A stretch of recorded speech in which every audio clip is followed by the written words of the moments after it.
atuwadde obulamu obusobozi n'okutukuuma okutuuka leero nga tujaguza mu bantu ba Buganda abali mu byalo, abali mu bibuga, amasaza era n'abo abali ebweru wa Buganda ne Uganda. Wakati mu bisoomoozo ebingi ebiriwo ensangi zino mulwanye masajja okukuuma ekitiibwa kya Namulondo. Tubeebaza bulijjo olw'okubeera abavumu n'okulemera ku nsonga ezikwata ku Bwakabaka bwaffe. Tusaba nti temuddirira era mwewale abo bonna abagufudde omuze okwerimbika mu mateeka agatali matuufu okusobola okunafuya mu Bwakabaka. Kino tukirabye emirundi mingi. Abakulembeze mu Buganda ku mitendera gyonna tubeebaza. Mubadde banywevu ddala mu mbeera zonna ezitwolekedde. Mikwano gyaffe mu Uganda ne mu nsi endala muwagidde emirimu gy'Obwakabaka. Tubeebaza nnyo olw'okukolagana naffe. Akaseera ke tuyingidde ak'ebyobufuzi gwe gumu ku miwaatwa abalabe ba Buganda mwe batera okuyitira. Mbasaba mubeere bagumu era abantu ab'engeri eyo mubeekengere. Tusaba nga bulijjo munyiikire okwekolera nga mwe mwennyini okusinga okukaabirira n'okulindirira ababajja ku mulamwa nga babawa obunyeebwa. Mbasaba Katonda abakuume.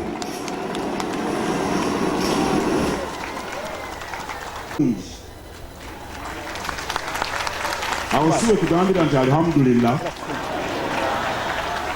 Naye abasawo tebannaba kwagala abeere mu mikolo gino era naffe abamuweereza tebatuganya kumupiika mirimu gya buli budde. Kaakati tulina okugendera ku biragiro by'abasawo kubanga tetuli basawo. Naye nga bwe twazze wano okuweebaza Katonda, nkakasa n'okumusaba mumusabira nga Supreme Mufti bwe yakoze asuukire ddala.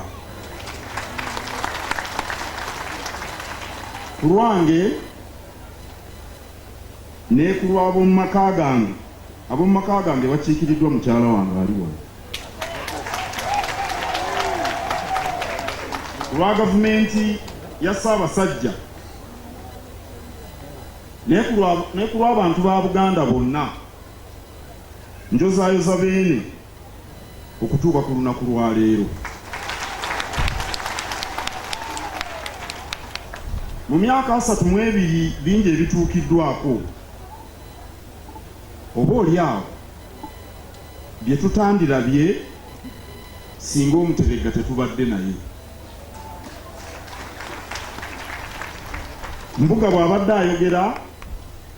ayogedde ku bumu n'okutukumaakuma Kabaka engeri gy'atukumyekumyemu. Okuggumiza obuwangwa n'ennono zaffe, okutumbula ebyobulamu, ebyenjigiriza n'enkulaakulana, okuyitimusa ebyempuliziganya, okusoosowaza abavubuka. Tunokolayo binokole, naye twebaza Lugaba asobozesezza Omutanda okubitutuusaako mu myaka 32.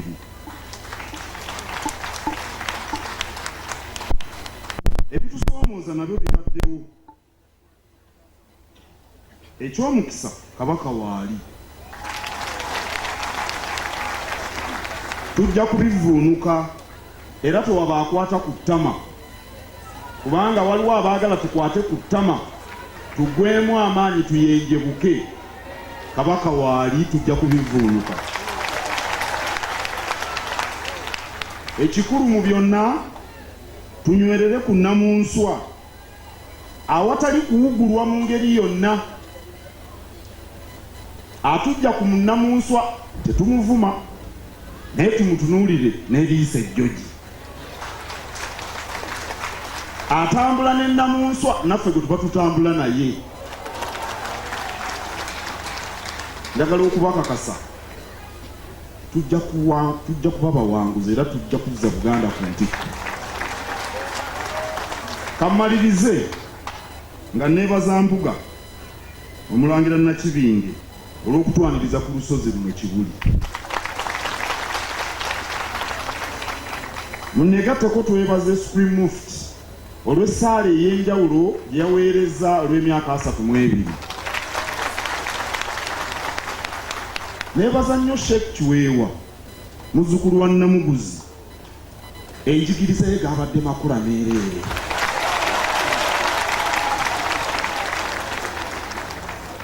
Neebaza ne bamasheeke bonna abali wano bazze lwa nsonga olw'obulamu bwamuwadde n'obusobozi bwamuwadde okubanga asobodde bulungi okukulembera Buganda eno ng'eri wamu wakati mu kusomoozebwa okungi, era neebanga olwaleero y'ensonga lwaki tuli wano.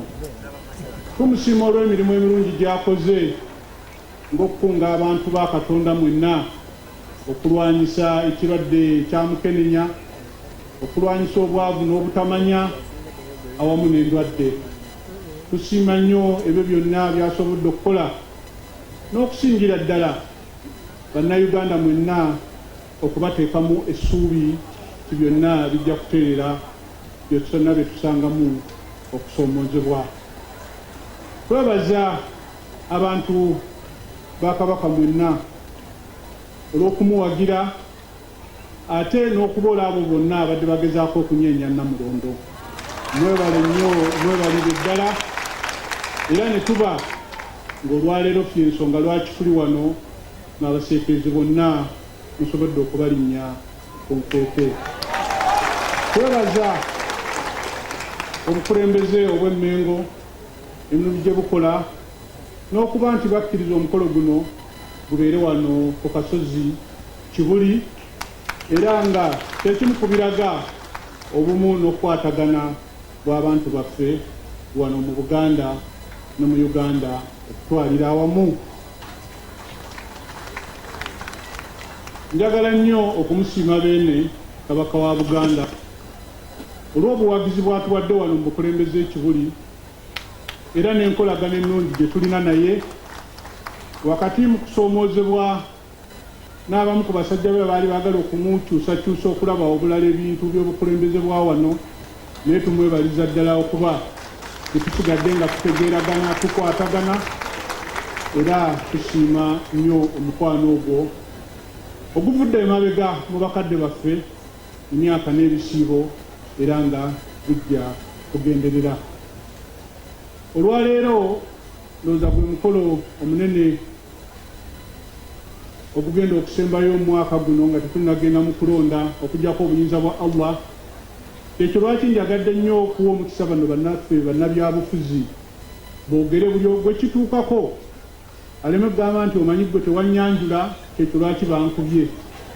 Naye buli omuwa abantu ebiddira biba tebikwatako bantu bwe balina okusalawo.